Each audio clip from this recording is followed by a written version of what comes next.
Shalom, selamat pagi Bapak Ibu Saudara yang dikasihi oleh Tuhan kita Yesus Kristus. Berjumpa lagi dalam renungan pagi Embun Surgawi. Kiranya kasih Tuhan yang melimpah senantiasa bisa kita rasakan setiap waktu. Renungan hari ini saya beri judul Doa yang Pasti Tuhan Jawab, yang terambil dari kisah Bapak Abraham dalam kitab Kejadian pasal yang ke-18.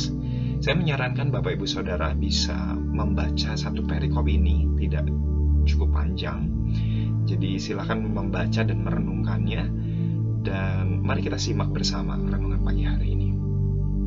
Kisah menarik dari seorang Bapak Abraham, di mana ketika dia berdoa, Tuhan menjawab ya, dan hal itu berulang hingga 5 kali. Pernahkah Bapak Ibu Saudara berpikir dan mungkin berharap, pasti pengen dong kalau doanya dijawab oleh Tuhan? Betul? Saya pun demikian, saya pun mau supaya doa saya dijawab oleh Tuhan. Dan mari saat ini kita mau belajar dari Bapak Abraham.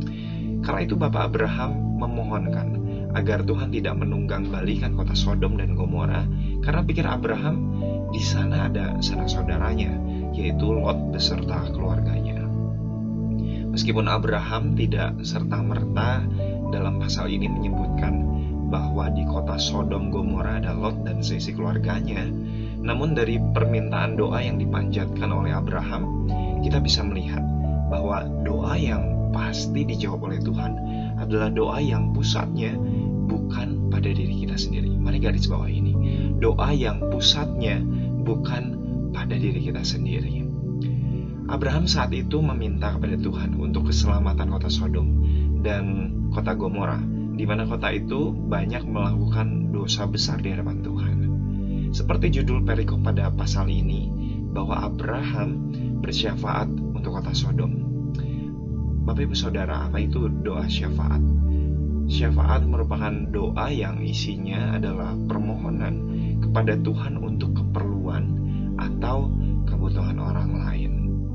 Bapak Ibu Saudara, salah satu doa yang pasti dijawab oleh Tuhan adalah doa yang sifatnya merupakan permohonan bagi keperluan orang lain. Sebagai orang percaya atau orang Kristen, seringkali kita hanya berfokus pada diri kita sendiri. Kita selalu dan bahkan terlalu sering berdoa dengan permohonan untuk keperluan diri kita sendiri. Betul? Atau betul? Ya? Tidak ada yang salah jika kita meminta kepada Tuhan atas apa yang kita harapkan dan apa yang kita rindukan untuk terjadi. Namun tahukah Anda bahwa segala keperluan kita, segala kebutuhan kita, Tuhan sudah mengetahuinya, amin? Hanya saja terkadang kita yang belum siap untuk menerima jawaban doa dan berkat yang sedang Tuhan persiapkan. Melalui renungan hari ini, mengingatkan kita agar kita tidak menjadi pribadi yang egois, yang hanya mementingkan kepentingan diri kita sendiri dalam segala doa yang kita panjatkan.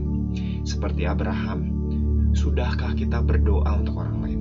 Sudahkah kita berdoa untuk keselamatan bangsa-bangsa, untuk tanah air kita Indonesia, untuk para pemimpin negeri kita, untuk sanak saudara kita yang mungkin belum mengenal Tuhan, atau bahkan tetangga kita?